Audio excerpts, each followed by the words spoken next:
ආයුබෝවන් සුබම සුබ දවසක් වේවා මගේ යාළුවෝ සියලු දෙනාටම මම අද කියලා දෙන්න යන්නේ අතුගෝවකොළ මැල්ලුමක් කොහොමද ඉක්මනින්ම පෝෂණ ගුණය රැකගනිමින් ගුණවත් විදිහට පුංචි විනාඩි 5ක් ඇතුළත ඉක්මනින්ම හදාගන්නේ කියලා. අපි දැන් බලමු කොහොමද අතුගෝව මැල්ලුම හදාගන්නේ කියලා.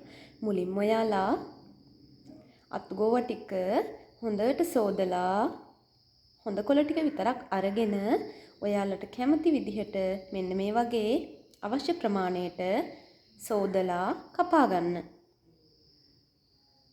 ඊට පස්සේ අපි බලමු තව මොනවද අවශ්‍ය වෙන්නේ කියලා. ඒ වගේම හරියටම පොල් බෑවක් ඒ වෙලේම බිඳගත්ත පොල් ගෙඩියකින් පොල් බෑවක පොල් ගාලා එකතු කරගෙන තියෙනවා. ඒ වගේම කහ කුඩු තේ හැඳි 3 කාලයි ලුණු කුඩු තේ හැඳි 1යි ඒ වගේම පොල් තෙල් අවශ්‍ය ප්‍රමාණයට පොල් තෙල් හරියට මේස හැඳි එකමාරක් තිබුණා නම් හොඳටම ඇති. ඒ වගේම ටෙම්පරාදුර සඳහා වේලිච්ච මිරිස් කරල් 3-4ක් එකතු කරගන්න. අපි දැන් බලමු කොහොමද අතුගෝව මැල්ලුම හදාගන්නේ කියලා. මුලින්ම ඔයාලා අතුගෝව ටික මේ විදිහට කපාගෙන භාජනයකට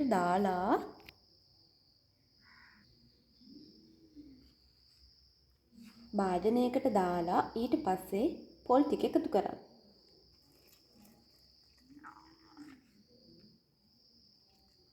දැන් අපි ලුණු කුඩු අවශ්‍ය ප්‍රමාණයට එකතු කරගමු. ඒ වගේම කහ කුඩු. ඔයාලගේ රස අනුව ලුණු කහ මේ දේවල් වෙනස් කරගන්න පුළුවන්. දැන් අපි මේ ටික හොඳට මික්ස් කරගමු.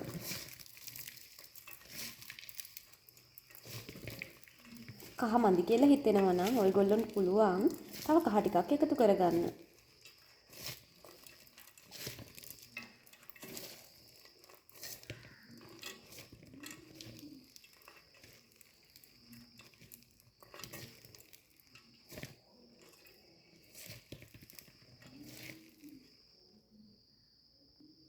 මේ බලන්න යාළුවනේ හොඳට මං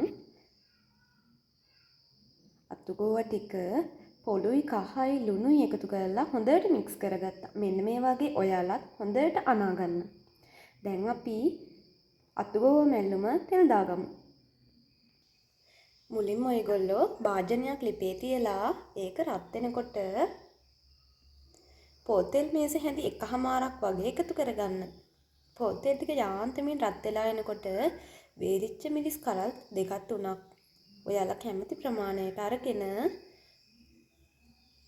කපලා හරි මිරිස් කරල් කඩලා හරි තෙලට එකතු කරන්න.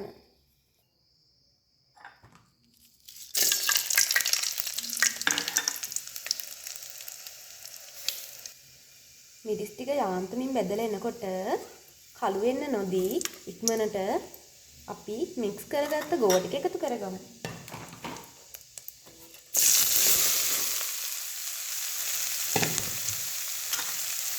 මේ වෙලාවේ හරිම සුවඳයි. දැන් හොඳට මේ ටික කවලම් කරගන්න.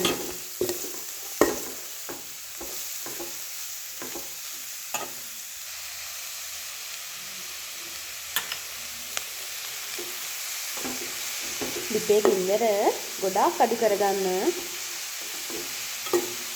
කොයිම වෙලාවකවත් මූඩිය වහලා තම්බ ගන්න එපා. එතකොට මැල්ලුමේ තියෙන මේ කොළ පාට ගතිය වෙනස් වෙලා කළු පාට වගේ පාටකට හැරෙනවා. ඒ වගේම තමයි පෝෂණ ගුණය විනාශ වෙනවා. ඒ නිසා කොයි වෙලාවකවත් කලා જાති මොන දෙයක් හැදුවත් මූඩිය වහලා තම්බ ගන්න යන්න එපා. විනාඩි 2-3ක් වගේ අපි මද ගින්නේ තියලා මේක අඩියල්ලන්න දෙන්නේ නැතුව මික්ස් කරගන්න ගමන් පාඩුවේ තැන් වෙන්න දෙමු. මිරිස් කරල් තෙලට දාලා මේ විදිහට උයාගත්තම ගොඩාක් රසයි.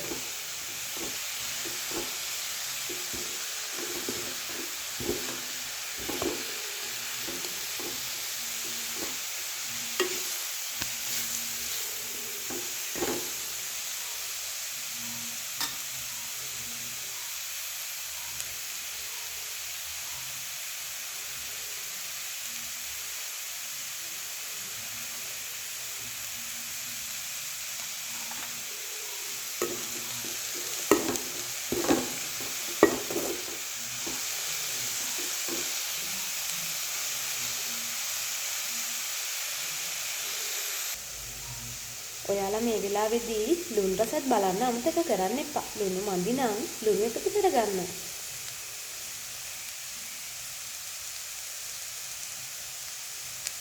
මේ විදිහට විනාඩි 2-3ක් පාඩුවේ මඳ ගින්දරේ ගොඩාක් ගින්දර අඩු කරලා පාඩුවේ තැම්බෙන්න දෙන්න.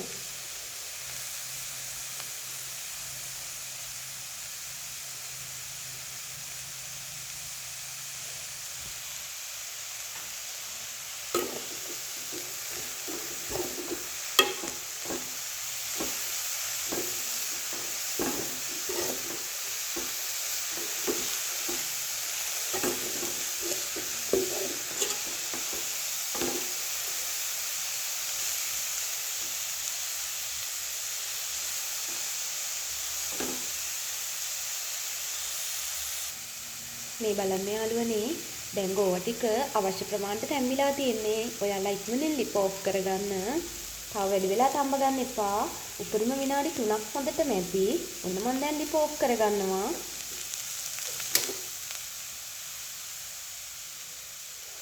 දැන් අපි තව ටිකක් කවලම් කරලා භාජනේ ලිපෙන් ඉවත් කරගමු. මොකද ලිපේ තාම ගින්දර රස්නේ තියෙන නිසා මැල්දුමේ පෝෂණ ගුණය විනාශ වෙන්න පුළුවන්. ඒ නිසා හොඳට කවලම් කරලා පුළුවන් ඉක්මනින් ලිපෙන් ඉවත් කරගන්න.